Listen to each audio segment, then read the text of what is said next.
Welcome everyone back to Woven Wings Live, where we bring you wisdom and tools for vibrant living. I'm Gabe Crane, and I'm joined by my co-host Rahul Didwania.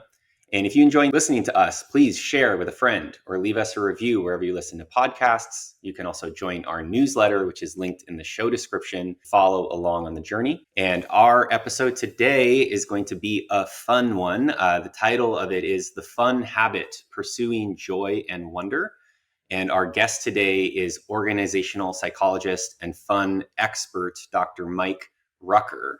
And so this is going to be an episode, that is connected to, I think, some other episodes we've done in the past. We had an episode on laughter yoga at one point last year with Simeon Birnbaum. We've done episodes on intrinsic motivation in the past as well, and the importance of feeling a sense of fun or pleasure that motivates us to move forward. And so today's going to be another angle on that and an opportunity to go deeper on this really important element of life, of having a vibrant life, connecting with fun and joy. And so before we go deeper, I just want to bring you in, Rahul, and how you doing? What's fun for you? And how are you kind of relating with this topic that we've got coming up today? Yeah, thank you, Gabe. You mentioned a couple of episodes from earlier that touched on this theme, and I was thinking about that coming into today as well. And just also thinking about how playfulness and joy and fun, they're part of my articulated values, right? So for anyone that's gone through that exercise of arriving at, hey, what are the few things that really define who you are? For me, this is one of them, both who I think I can be naturally, and I feel fortunate, I think, to be predisposed to having fun and just being joyful to some extent, but also aspirationally, right? I think staying connected to that part of myself, even when things get stressful, things get heavy, things get complicated, or whatever it is. I think this topic is one that really can never go stale, in my opinion. Think about just people that I work with, people that I'm around over the course of, organizations or clients. And often there's just so much heaviness, so much, just what I was alluding to, like stress, anxiety, this headiness in addition to heaviness. And I think the joy, that can often underlie intrinsic motivation, that can underlie just being a person that's living a great, fulfilling and vibrant life. Often that joy is missing. I also recognize that fun and joy are not one size fits all. Everyone has different versions of what that looks like, and it doesn't always have to be big smiles and, big gregarious, just showmanship, so to speak. But regardless, I think there's something about joy that to me feels really fundamental and really at the root of what we call vibrant living, right? And so in that sense, I'm very, very much looking forward to delving into this topic and connecting with some of the latest thinking principles of joy, of fun, happiness, that entire constellation of related and overlapping, but also different terms or concepts, that we allude to when we talk about fun. Very much looking forward to delving into all that. I really appreciate the kind of summary you just gave of kind of a number of elements of this conversation. And when I think about fun, you alluded to the heaviness and the stress that everyday life, or especially work life, can put upon us. And I just think about some of those implicit judgments that I carry around and notice when I think about fun, that it's an indulgence at best, dangerous at worst, could take us away or take me away from a sense of seriousness and purpose, that there's something so important that I have to accomplish. I don't have time to have fun. And those things are about my duties, my responsibilities, who I am in the world. And so it's so easy to lose that, especially as adults and as we're trying to navigate all the different elements of what that looks like. I think that we'll probably spend a lot of time today looking at more practical elements of this conundrum and thinking about how fun plays a role in our everyday lives. I thought that what's coming to me now is to just connect this more on a vaster, more spiritual dimension, more philosophical dimension when we think about fun. I think we often are moved to try to control our environment. We want to improve things. We want to succeed. We want X to happen and we don't want Y to happen. And then we work very hard for that. But so many spiritual traditions teach us that actually the pathway to fulfillment is to lighten our grip on that, actually to let go a little bit and surrender to what life is giving us, and flow a little bit more with that. And there's something in that release that, at least in my personal experience, I think is very related with fun. And that release actually is fun in a certain way. It restores this sense of pleasure and enjoyment to life, of being able to, wow, like let out an exhale and smile and move through life in a way that is personally meaningful. It's kind of a response to that voice that, oh, it's not serious enough. It's actually the most profound, important things in life often come through our ability to open up to this idea of letting go and having fun out there. So just a kind of broad meta framing to think about this topic. And then let's dive into a lot of the more everyday and nitty gritty details. And so for that, I would like to introduce our guest, Dr. Mike Rucker. And Mike, welcome. Thank you so much for being on the show. Mike is an organizational psychologist. He's a behavioral scientist, former entrepreneur, charter member of the International Positive Psychology Association, and an accredited member of the American College of Sports Medicine. So Mike has been academically published in the International Journal of Workplace Health Management, amongst others. And his ideas about fun and health have been featured in the Wall Street Journal, the Washington Post, Fast Company, Psychology Today, Forbes, Vox, Thrive Global, Mindful, Mind Body Green, and more. And Mike is currently serving as a senior leader at Active Wellness, and he is the author of the best-selling book, The Fun Habit, which is out now. And so, Mike, thank you so much for bringing your expertise and your extensive and amazing resume into the show today. We're super excited to have you on. And I guess as just like a starting point, the question that's been noodling in my mind since last night when I knew we were going to be doing this is, what makes something fun? What is fun? And can you just orient us around that basic concept as we get started on this journey? Yeah, absolutely. I think as far as LA definition goes, it's just, are you finding pleasure in what you do? So many folks, as you kind of alluded to, aren't. And we know that there is some interesting consequence because of that. In psychology, we have a nerd word for it. It's called valence, right? But essentially that just means, are you deriving pleasure from the activity that you're doing? So if you're in a positive valence state, you're enjoying what you're doing. If you're in a negative valence state, it's something that kind of repels you, is depleting. Something as simple as boredom to something, really agonizing, where you're like, how do I just escape, this really unpleasurable state? And then pleasure can be something as simple as reading a good book or enjoying a podcast, or something transcendent like hiking a majestic vista point and getting to see what's around you and really connecting to something bigger. So it's the whole gambit, but essentially it's that crossing over to the right. Are you enjoying and drawn to the things that you're doing, versus are you repelled and not enjoying the things that you're doing? Well, what I like about that definition is it's very visceral, simple. As you were even describing that range of different activities,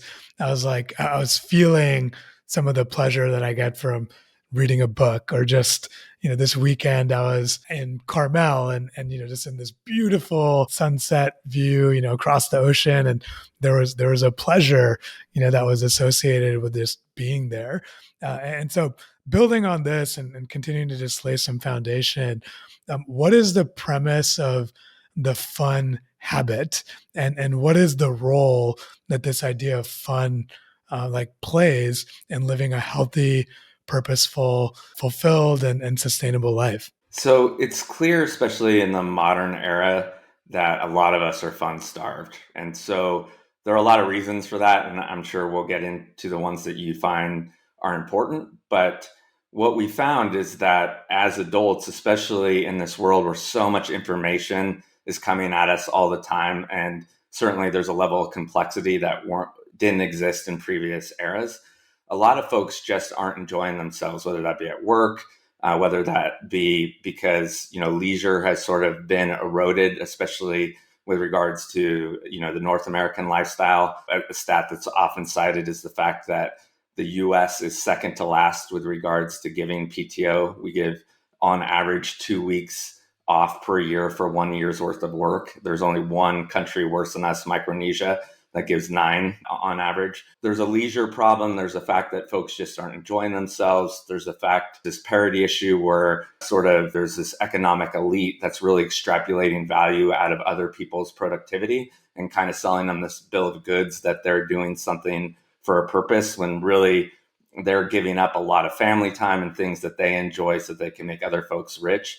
I mean, the issues here are complex. What we do know, though, is that we're seeing record levels of burnout across all vocations. What I studied the most academically was healthcare. For the first time ever, we had nurses strike. You have physicians leaving the profession, record levels. But you're seeing that across all vocations. People are just burnt out more than ever. What's being sold to us, right, is like, okay, well, if you grind it out, there's going to be some future sort of reward at the end. And it's cliche, but if we're not enjoying the journey, then we're not able to play the long game. And so living a purposeful life and living a fun life coexist nicely. But the fact that we've kind of eroded it, and again, the headwinds are many and complex, has really created some problems. So trying to figure out how to course correct that a little bit, under the guise of what I just explained, really becomes important. Thanks, Mike. Just going a bit, I will probably go deeper on this later on, but with regards to what makes something fun, in light of the dynamics you just described, I live in Maui, very popular vacation spot, and people come there to ostensibly have fun. I assume that a lot of time they do, but I also I often find myself when I see people hanging out on the beach or paying for, an expensive place to stay, I'm like, wow, like maybe you're in the circumstances you just described. You have 2 weeks off. You spent a bunch of money to travel a long distance around the world. And there's so many stressors involved in that, like the travel, a short period of time, and then some pictures on the beach. And it's like, did I have fun? I think so. I'm just curious if you could yes, okay, fun is something that is when something feels pleasurable. But what are different options or layers where you see people actually effectively having fun in the world? And what are some examples of options that people have that don't necessarily break the bank or require them to kind of keep going on this hamster wheel that you've been describing? Yeah, and what you bring up is really important, right? I mean, it kind of goes back, we'll bounce around versus enjoying sort of casual activities, and the fact that when you bank your entire sort of leisure experience to these once a year escapes, the risk involved in that, right? Like, let's say you end up going to Maui the whole time it rains and you're really outcome focused rather than relishing in the fact that you get to enjoy the company of your loved ones. If something goes awry, then you essentially have to wait a whole nother year until you can enjoy yourself. And so we're seeing that with regards to folks that sort of mortgage off the ability to enjoy themselves, that becoming problematic for the reasons that you just described. So absolutely, I think where you see, especially countries in the EU doing it better, is one, you have more access to that. But two, I think there's this frame that Europeans and folks from Oceania, quite frankly, all across the globe have, is some empathy for their fellow workers. It's really interesting in North America that when you go off, you find that you feel compelled, if you have habitual work tasks that you have to do, that you might still do them on vacation. And what we know is that doesn't create a clean cognitive break, right? You're like, I'll just get this done in these 2 hours, but you don't have that whole restorative sort of clean break from your habitual life, which we know is really important. Instead, what your vacation essentially becomes is an extension of work that was also kind of fun because you were in a different location. Being able to create these respites that are better integrated, a higher frequency, has a whole host of benefits. One, it negates that risk reward. If you're indexing a bunch of different things that are really accessible and aren't rooted in privilege, if a few of them go awry, then who cares? I mean, you have more resilience and more emotional flexibility to go, oh, I can't believe that one day it rained, but think of the kind of surprise that happened. And you look for spontaneity and things that, because again, you weren't so rooted in this outcome of this vacation has to be amazing.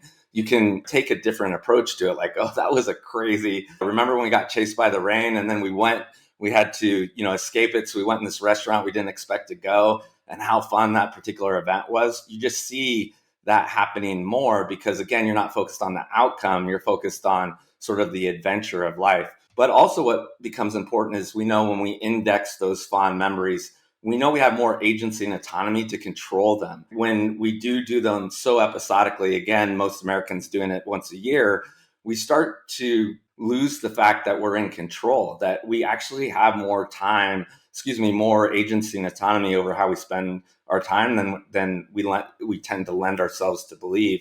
And so when you integrate sort of these small episodic escapes, they tend to be more fruitful. Again, they tend to build better emotional resilience. And quite frankly, they lend themselves to spontaneity, curiosity, and kind of just good times, knowing that it's always around the corner rather than, oh, you mean I have to wait another 51 weeks until maybe this Disney World vacation will explode on me again. So what I'm trying to parse here, Mike, is this track we just went on is the focus on rest and respite and restoration, right? Through more consistent breaks and more consistently stepping away from, and I feel like sort of tacit or the tacit assumption in that characterization is that, hey, like day-to-day life is not necessarily going to be fun, right? Work is not necessarily going to be fun. And I know that's not entirely what we're saying here, but I just want to explore what feels like an assumption, at least in that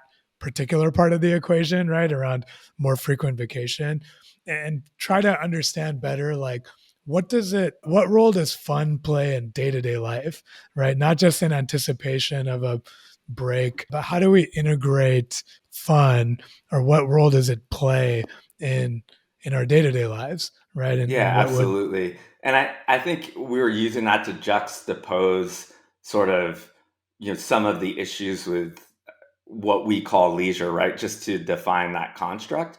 But you're absolutely right. Leisure should be integrated into your day to day.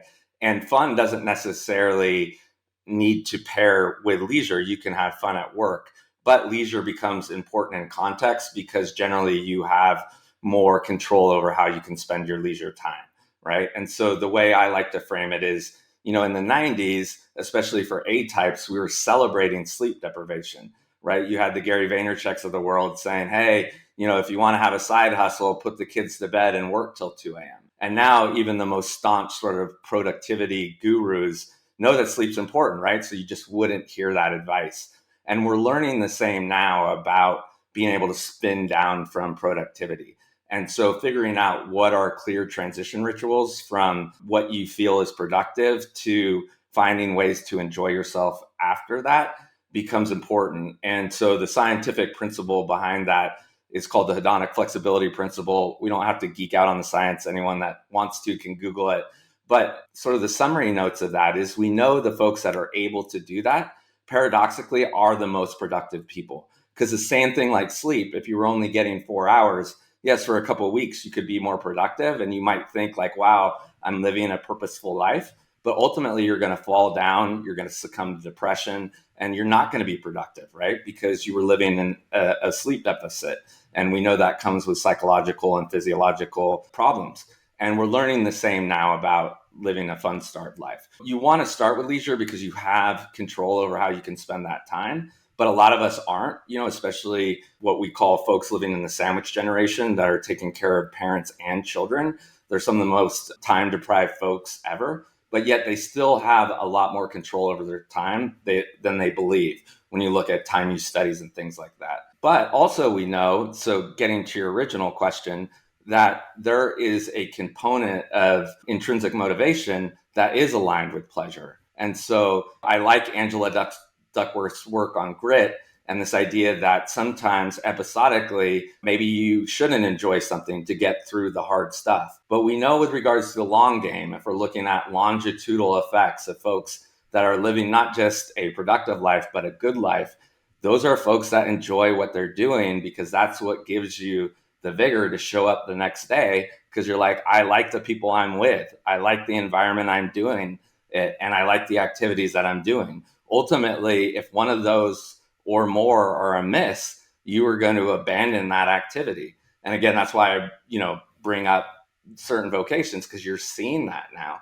The problem is it's insidious and it's a slow burn, right? So oftentimes you look back and you can't exactly figure out what's wrong, but the fact was you're just not living a joyful life and you want to escape it, right? And the problem is too, is if you're in a situation where you're kind of stuck with that, then you start to see really bizarre consequences.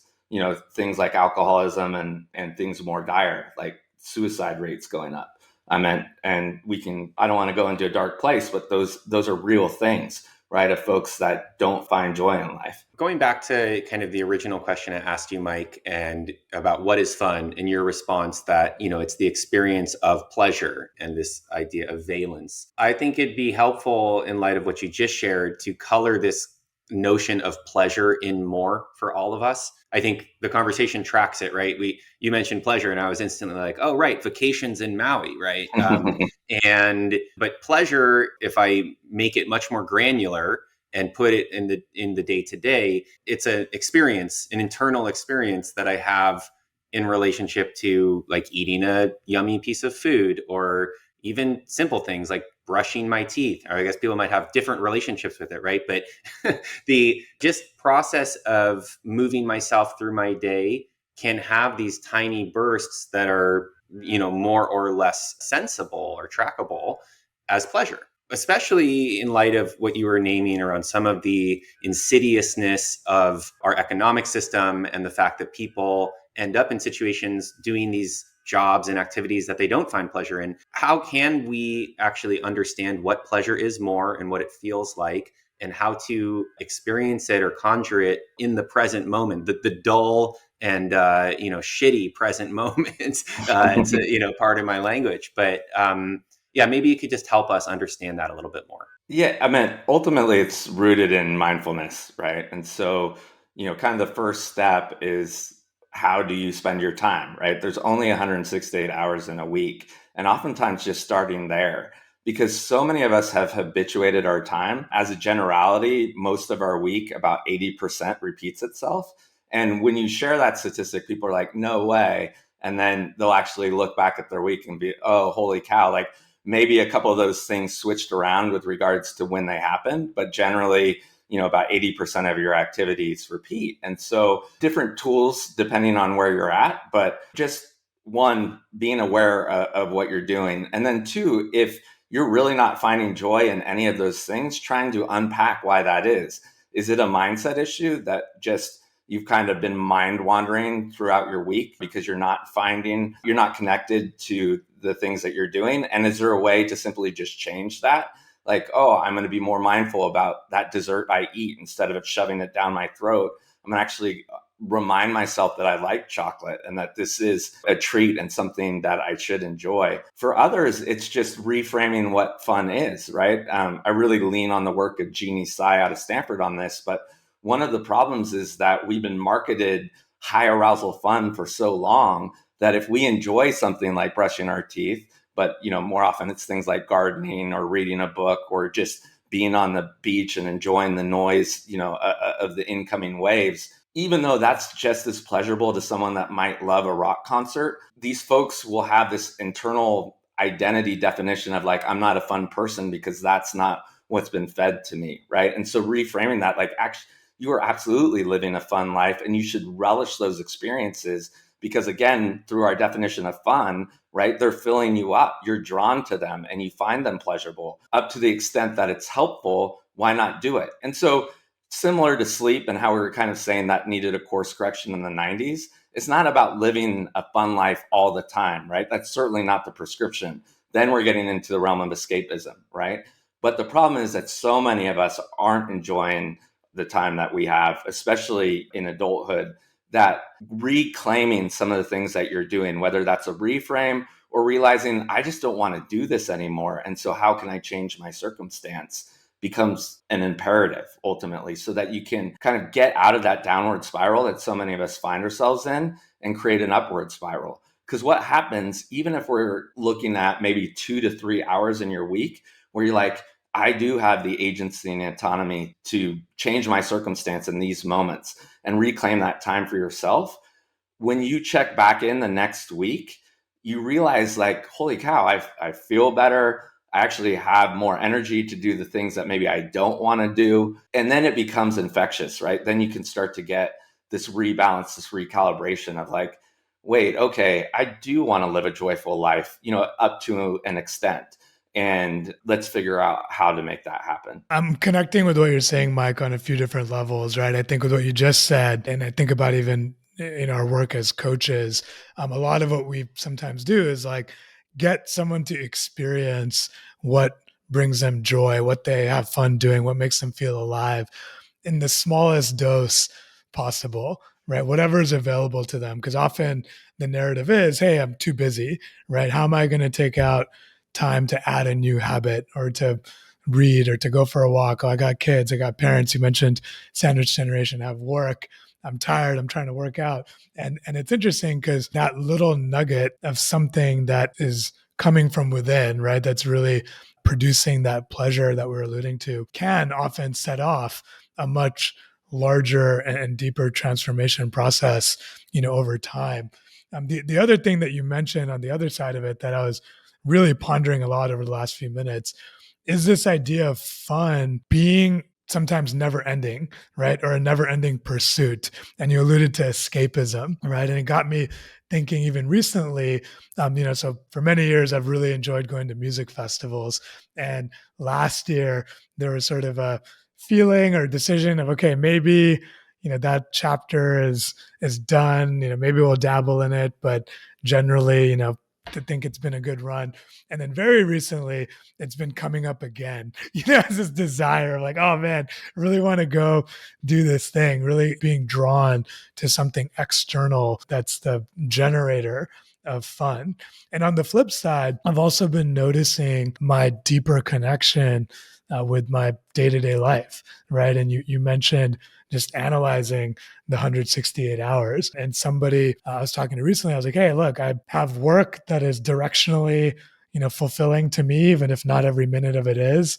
I play basketball on Tuesdays. I have improv class on Mondays, hang out with friends over the weekends. It's like, yeah, this honestly feels fun and wholesome, versus something that I'm chasing. And then there's also the things that I'm chasing, right? The concerts, the experiences. All of this is to say, can you help us disentangle, or help us calibrate? Like, how do we find the right, quote unquote, right level of fun, right? One that's enriching, it's fulfilling, it's uplifting, as opposed to what you alluded to, right, as escapism, right, where fun becomes something that lives outside of us, something that we're constantly in pursuit of, rather than cultivating from within. I would call that a Stanford question because there's about 4 parts, right? Like A, B, C, and D. At least. So I'll try and tackle the ones that I remember because my brain's like a spaghetti strainer, but it has really big holes. So, but let's start with regards to the folks that you're coaching, right? A lot of us are trying to figure out what are things that we can do for our own betterment. And so let's say you have a goal of exercising more. And so that's where I think the construct tactically of looking at fun being helpful really is important, right? So someone might pick up a Huberman podcast and grab his prescription and think this is the only way that I can get healthy because they haven't done further due diligence. Or again, they've kind of lost the sight that they have some control over how exercise takes place. I've seen many of people that have kind of found my work because there's a small little invitation in the book of like, wait, I can just not go to the gym if I hate it because I don't like the culture and it's not necessarily, and they'll find nature and get their exercise through hiking because 1, they get to listen to music, and 2, they have a spiritual practice, so they want to feel connected to nature. And all of a sudden they're getting the same benefits of exercise only because someone gave them that permission to sort of recalibrate that same activity or the same goal in a different way, right? And so that's where I think kind of from day to day, fun can be really helpful, because if you pair it with what you're trying to achieve so that you're drawn to that now rather than being repelled because you kind of, took someone else's script, that can be really helpful. With regards to your affinity for music, one, I'll tell you we're cut from the same cloth because I love it. And I bring up, I don't know if you're familiar with the band Particle. It's my friend happens to be the drummer. They play a lot of festivals. They played Coachella a couple times, but I bring him up in the book because he had to give up drumming and give up his role in the band because his season in life meant that had to happen. But he yearned for that, similar to the way you describe it. And so ultimately his wife caught on, and she was having her own yearnings because she has a yoga practice.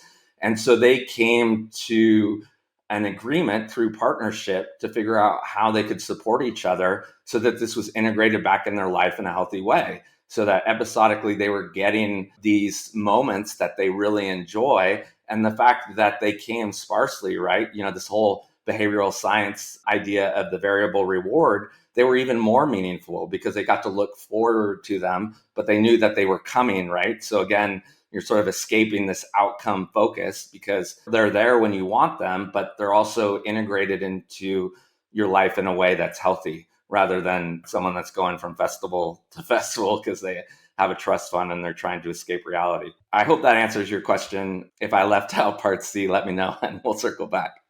No, I think that makes a lot of sense. And it kind of makes me think about the implicit entanglements that we get into around being able to even know within ourselves what fun feels like. I alluded to that at the very top of the show around the second someone says fun, if I start looking at, what are some of my associated meanings, I also think about indulgence, or there are a lot of these societally ingrained judgments that accompany it. And I think that can create confusion. I think that's part of what I heard you walking yourself through, Rahul, and modeling that for the rest of us is wait, how do I even know what is fun?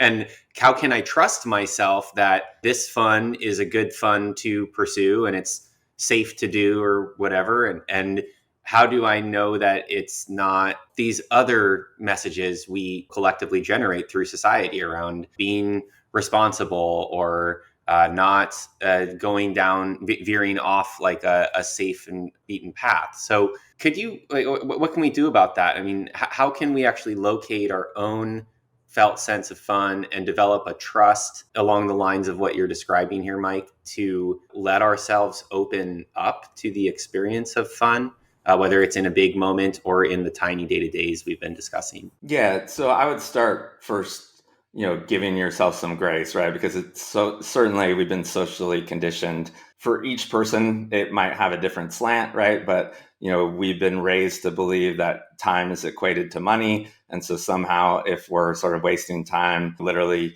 money's flying out of our pockets, which is unfortunate. There's the trappings of meritocracy where we're kind of taught to, mortgage the time that we have now for some future reward. And again, we've kind of unpacked the folly of that. And then just giving a nod to the fact that sometimes when we equate fun with pleasure is even more of a trigger word, right? Sometimes I'll say pleasure, and depending on someone's upbringing, where their head goes automatically, right? And so the unfortunate part is, I think across all spiritual disciplines, most believe that we're meant to at least enjoy some of our time and enjoy the things that we're doing. And so figuring out what that means for you, so that at least when you look back at the things that you've done, that you do feel a connection to them, becomes important for a whole host of reasons, right? So psychologically, we know that as long as you're enjoying yourself, this work comes from Barbara Fredrickson, it's called Broaden and Build. We tend to build resilience. We tend to build emotional flexibility. It's a prophylactic for, poor mental health. And then also on the productivity side, again, referencing the hedonic flexibility principle, allows us to be more productive. But this kind of additional benefit that we haven't addressed yet, when we get into that space, so we're not so burnt out that we kind of have to go through our lives in an algorithmic fashion because we just want to get through the day, there's some science to suggest that we're also able to think in a more nonlinear fashion. So when we are enjoying ourselves and we're able to kind of play in a safe space whether that's at work or amongst the folks that we love. We also get more creative because we allow ourselves to break more eggs, and we get more playful with the ideas that are in our head, instead of, again, assigning this huge outcome. Like, if I get this wrong, something monumental is going to happen. And so there's a lot of things that are connected to the ego, if you really want to go down the rabbit hole of productivity, that can get in the way. But I think in the context of just slowly reframing fun as something that can be useful with regards to, one, just feeling good about the life that you're living, but also in the context, if you're trying to live your best self, it can be a useful tool that also allows you to be attracted to the things that you need to do, is an important exercise. The science behind this comes from Dr. Timothy Wilson. He has a book called Redirect, but the psychological concept story editing. But any coach or psychologist is going to know what reframing is, right? And it's simply that fun just needs a reframe in the context of the fact that most of us want to live a joyful life. Yeah. So dovetailing off of that, Mike, I know we've talked about some of the negative associations that we have around fun and in particular pleasure, even more so. But like you just said, like on the other hand, people want to feel pleasure. People want to feel like they're having fun. People want to feel joy. And I think if you catch them at the right moment, they would probably find it hard to refute the idea that, hey, you're more likely to be leading a better life if you're having fun. And so given that, right, I was just thinking about what you're saying around, but hey, it's still the entry point for some people might be that, hey, having fun will make you more productive. So if you are geared towards, hey, I need to be productive, even then there's a case that fun plays a role, and actually enhances it in a way that might seem counterintuitive if you're just viewing it as a time trade-off. And so given all of these things, what is it then that's preventing people from pursuing these strategies? So I understand the macro considerations that are maybe driving trends as far as capitalism, meritocracy, profit-driven motives, all of those things that are pushing people to work harder, spend more time on things. But at the micro level, as we've talked about, hey, we can make changes, right? We can do small things, we can do big things that really lean into everything that we're talking about here. And so what is it that's keeping people from doing that? And what are people doing instead, instead of pursuing this? Yeah, so it's really about habituated behavior, right? And so, we kind of get in this mode and we do the things that we do. They get monotonous, but we keep doing them. There's a gender slant, but a lot of folks also feel like, during a certain season of their life, it's really has to be serving others, not realizing that if they're not enjoying themselves, ultimately their will and empathy to serve others is finally going to get depleted. And so we're in this mode where, we've gotten into this routine and we just kind of forget to have fun. Literally, explicitly, that's what people will say.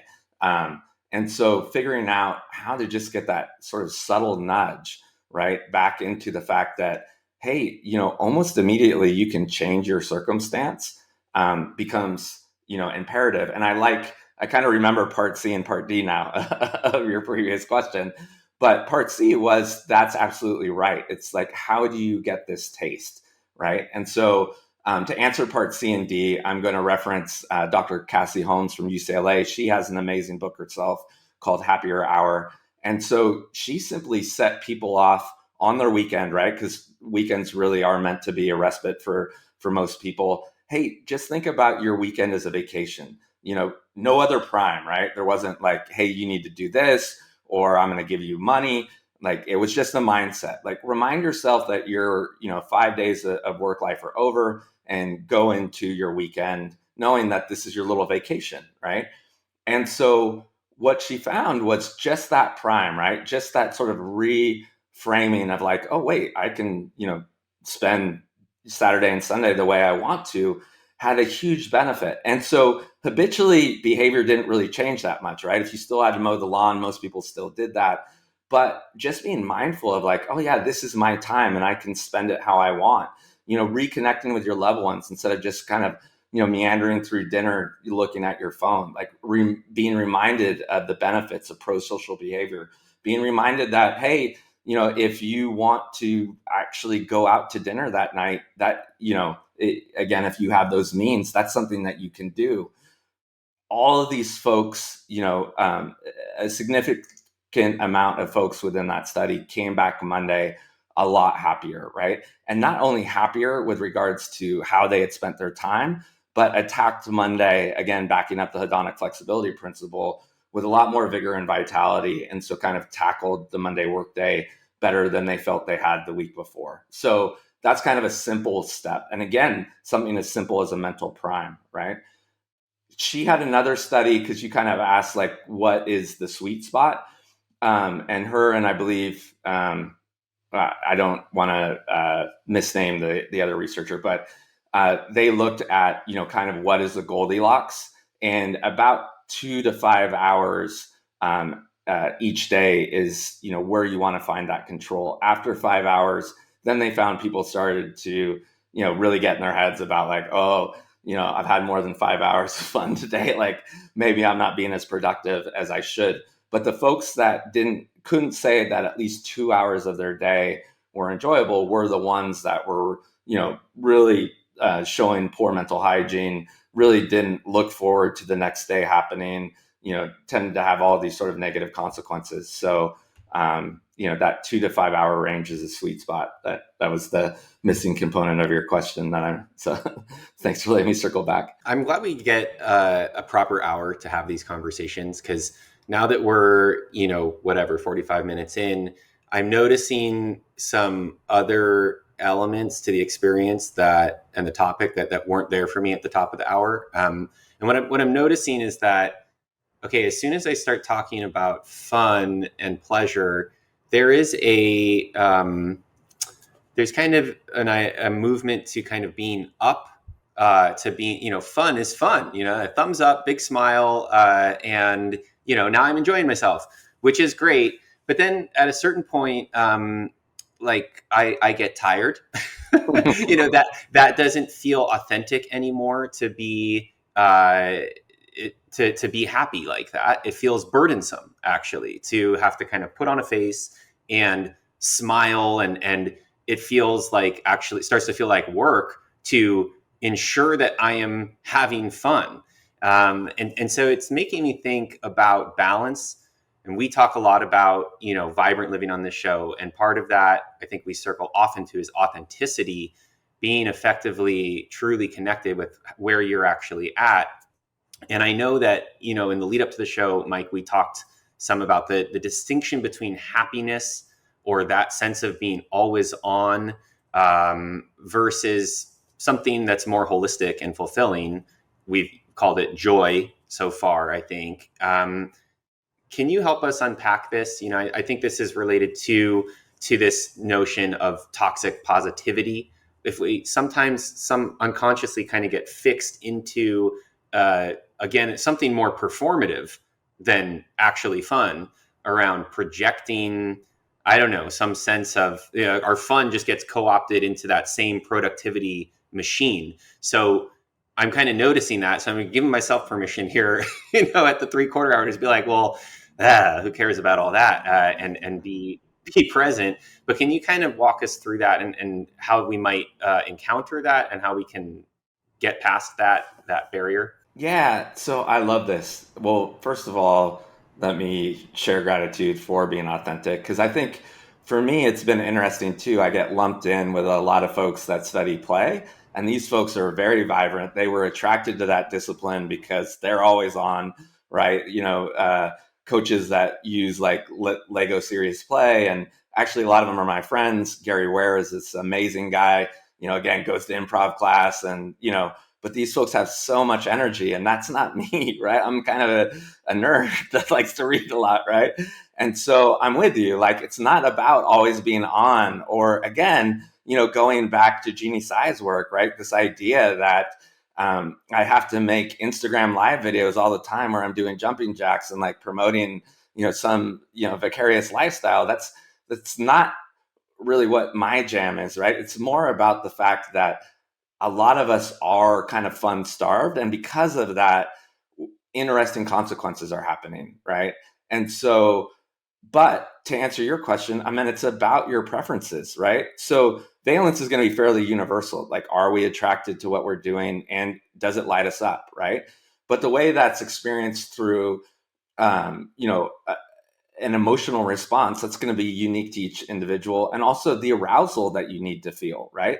For some folks, you know, a Rage Against the Machine concert's going to be amazing, right? Up against the gates, and like, because that's what they need, right? For others, again, it's going to be reading a good book. And so whatever that, you know, sort of mix for you, but then when does it end too, right? Some folks do want to kind of feel melancholy. I mean, Susan Cain has an amazing book called Bittersweet that kind of unpacks this, right? You know, like, you know, listening to Bauhaus for an hour and kind of being in your feelings, that might be important to you, right? The way that you kind of want to create this introspective environment, because there are bigger things that you want to think about than just, you know, mindlessly enjoying something. And so, you know, whatever you need is what you need. And it is important with regards to toxic positivity of understanding that a breadth of different emotions and the fact that there are going to be slings and arrows and that we weren't meant to be happy all the time is an important message. Because when we first started, right, you gave a nod to, you know, me being a charter member of the International Positive Psychology Association. We really were trying to elevate happiness, right? But the unfortunate outcome there is it became a goal. And so whenever you kind of overlay an outcome focus onto anything, there tends to be problems. So valuing happiness, wanting the world to flourish, you know, wanting ourselves and our loved ones to be happy, that's fine.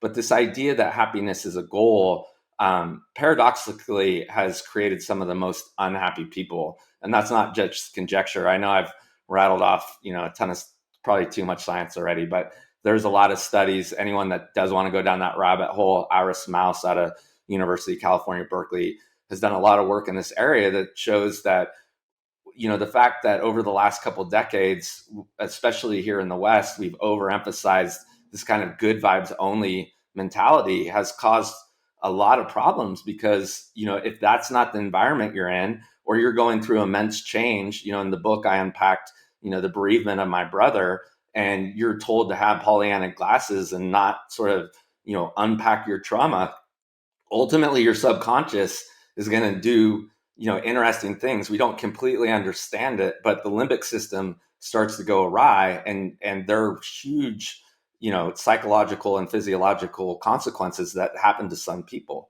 So it does become important to sort of, you know, be able to be malleable, and then also figure out, you know, what is the mix of pleasure you want in your life. And if you have enough, that's okay. Like, this certainly isn't a prescription. Again, I think I said it once, but I'll say it again. It's not about, you know, life of whimsy. It's about figuring out what is it that you need. And the fact that fun can be a useful tool, and one that we're not talking about enough. And certainly, you know, I think that it needs to be more part of the conversation, but it doesn't necessarily, you know, need to be the be all and end all. So, Mike, if I'm just tracking our conversation so far, right, I think what I'm taking is that there are these macro forces, in particular, if you live in the West, that are pushing us away from fun, right? And for us, there's an ability to take charge of that again, right? And there's small changes that we can make in our lives that can go a long way, and fun is really a tool for longevity, right? And fun can mean different things. It's going to look and feel different for everybody. It's not always going to be play, for example. And so it's important to find what our authentic representation of fun, our authentic representation of pleasure is in our own lives, and experiment with it, right? Be present with it, experiment with it. Don't take anyone's word for it, right? And then also experiment with the balance between fun and maybe things that are not as fun, right? Maybe they're more duty driven. And I think you mentioned 2 to 5 hours, right, as one heuristic that we can use, but really it's about finding our own balance. And then also, I think underlying all of this is recognizing that not everything is going to be fun all the time, right? It's not always going to be good vibes.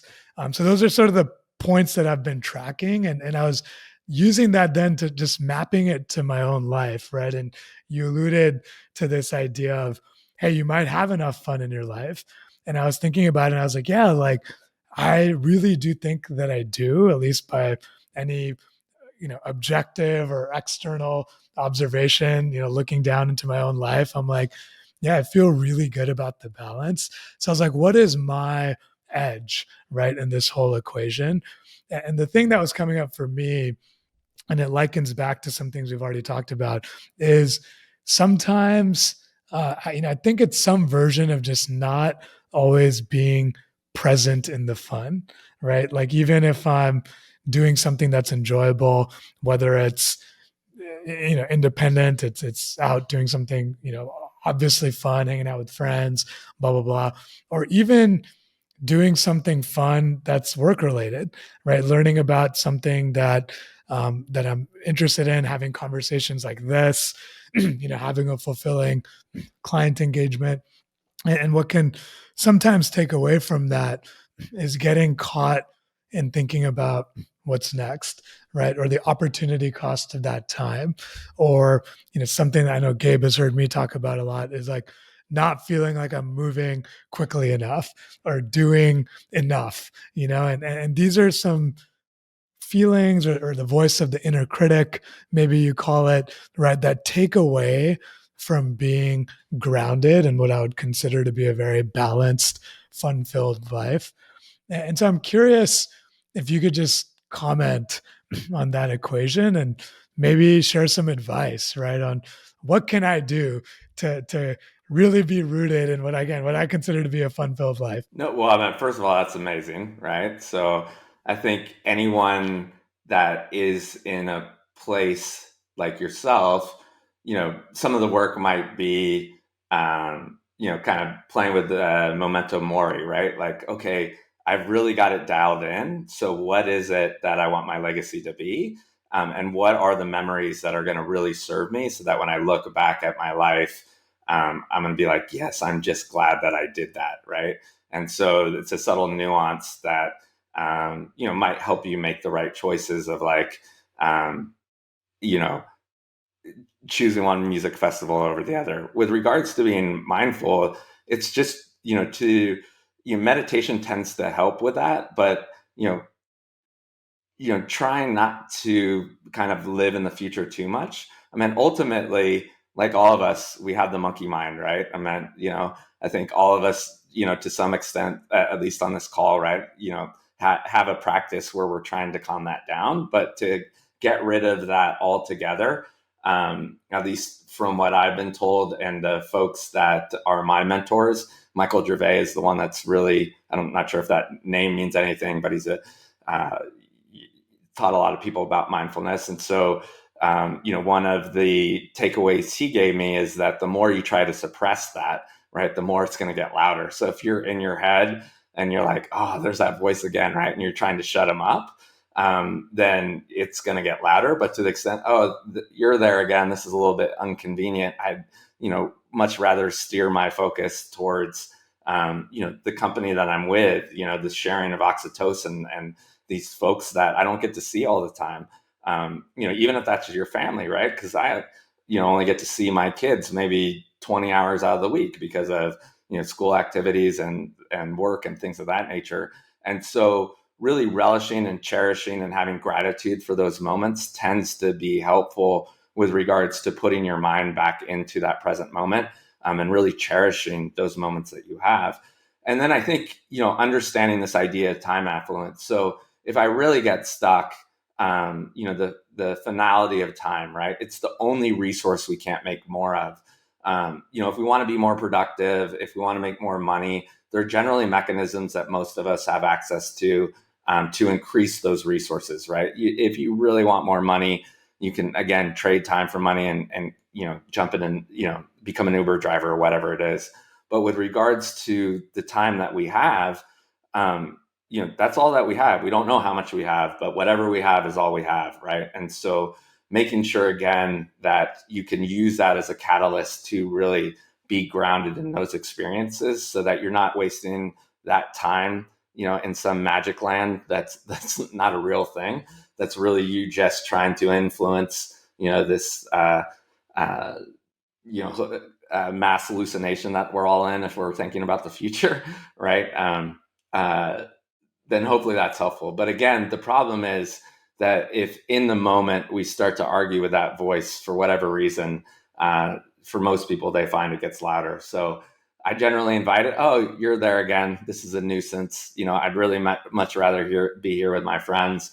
Let it sit there, and then just do my best to enjoy, whatever activity I'm in. Yeah, something about this exchange just now made me think about trust and being able to just sort through these kind of different elements that we've been discussing, troubleshooting, and just be able to trust yourself into your authentic experience of pleasure and joy. And I recently had a conversation with a friend who is in the same Qigong Ren Shui community as me, and he was sharing that his practice, it could kind of come and go. Sometimes he knows it's helpful, but it's sometimes feels a little bit obligatory. Actually, he has this idea he should be doing it, and then he's grown up as an ice hockey player, and he was just describing getting out recently onto the lake where he's living, and just so naturally feeling just a huge smile, and just happiness as he's doing that. And so, just, I guess, finding those things that really do naturally move you, and trying to, dismantle some of the judgment around that and let yourself experience it. I really loved the way, Rahul, that you kind of synthesized our conversation and summarized it and then applied it to your own life. I want to appreciate you for that. Thanks for doing that. And I think, and the way that you responded, Mike, was very valuable. And I think if we take that just one level deeper as we, kind of move towards wrapping up and we're at the hour mark, is, okay, how do we translate everything that we've talked about into starting points, into functional action items that if you're listening to this, you can get out there on the course, so to speak, of life, and find some ways to make interventions that change your experience of your life, and reintroduce fun in all its healthy dimensions, as we've been discussing.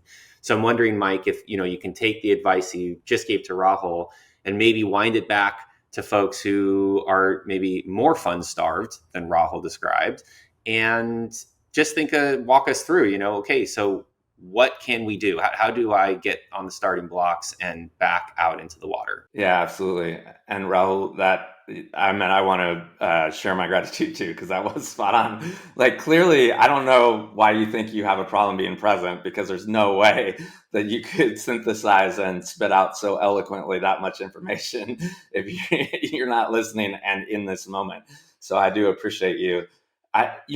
For most people, it's really going to be, reintroducing to themselves the way that they've habituated their time, right? And so, it's not the funnest step, but the first step's really, just to audit the 168 hours in your week. That's not a ton of time, right? And just look at, maybe just look at your schedule. Maybe, you do write it down. That's what I suggest, but that is an exercise.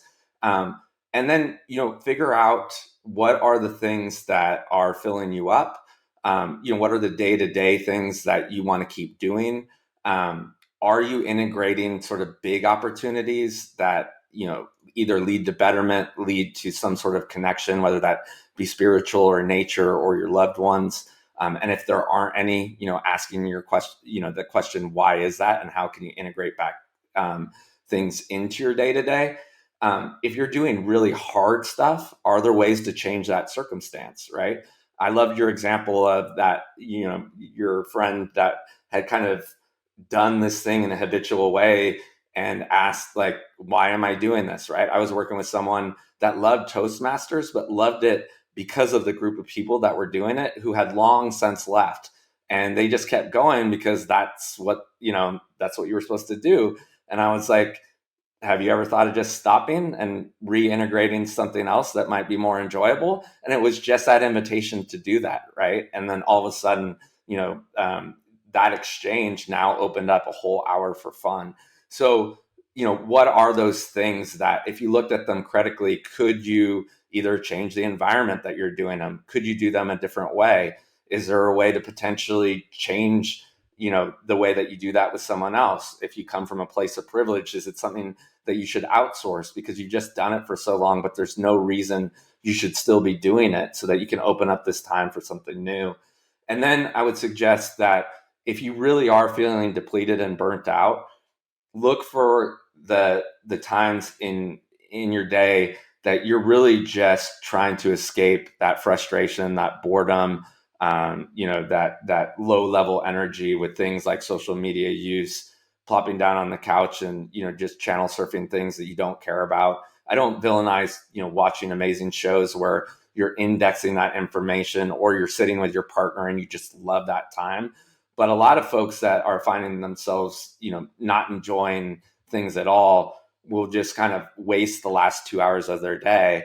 And again, this is insidious, right? Because they'll say, there's no way I have energy to like go out and take a dance class, or, engage, in an improv class, or whatever it is. But 9 times out of 10, if you take that action again and remind yourself that you can do some things, on your own accord for your own betterment or your own enjoyment, those things become infectious, because all of a sudden you'll realize, like, okay, that was kind of tough the first couple of weeks, but now that I'm doing it, I enjoy these people. And I'm reminded that there is, some things in life that are enjoyable. You realize the next day you're showing up as a better person at work. And now all of a sudden you want to integrate more of those things, into your life. Again, don't get past 5 hours a day, or then you will start to question the other way. Just like, again, if you're working on sleep, you don't want to go past 10 or 11 hours of sleep, right? Then it starts to get weird.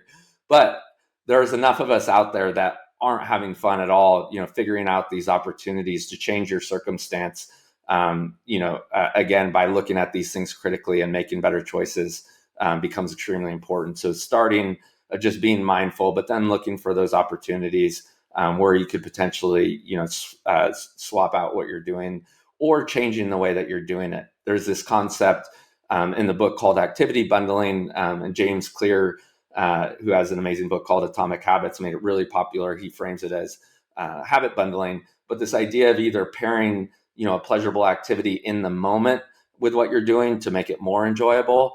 So I think Katie Milkman is who he references in the book. And if he doesn't, her study's easy to find.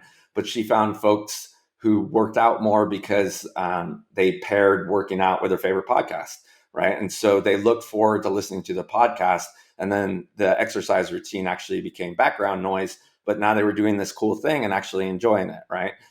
Or, again, we don't celebrate our hard work enough. How can you integrate fun things with regards to rewards for the things that you're already doing? So there's a whole host of tools, but I guess to kind of encapsulate, a concrete answer to your question, just looking at your time and playing with 2 or 3 hours, so you start to get that taste of the benefits of making life a little bit more enjoyable. Yeah, as you were going through that, Mike, I was just thinking, I was like, okay, it's a simple process in some ways. Like the first step is remembering that this matters. I think that alone seems to be a big thing. You mentioned earlier, we forget to have fun. We forget to follow that spark within us. And it's sometimes as simple as just remembering, hey, that matters. The second piece is just around auditing yourself, right? And I've done that exercise a few times, and it's been a while since I've done it, but it's very easy, right? When you look at even like a calendar of a week, to be like, oh yeah, I was enjoying this. This is not great, and very quickly, and I mentioned this so that listeners don't view this as some really complicated thing. It's very easy to track your energy, over the course of a few days and get quite a bit of insight, I feel, from that. And then the piece around experimenting with strategies and tactics, sort of the third step, was also a very helpful reminder for me when I was just thinking like, oh yeah, like an insight I arrived at many years ago is like, I'm being an extrovert. Anything I do with somebody else is inherently going to be more enjoyable for me than most things that I do on my own. I'm not universally true. But I was just thinking like, hey, most recently I've had this goal to write more, and the way that I've approached it is to try to block off time for myself, and things get in the way, or I don't prioritize it, or stuff just fills in, or maybe I feel a level of anxiety around getting started. And honestly, it would be as simple as just having a writing buddy, and that would probably solve all of these things at once with the habit stacking or the bundling, as you were alluding to.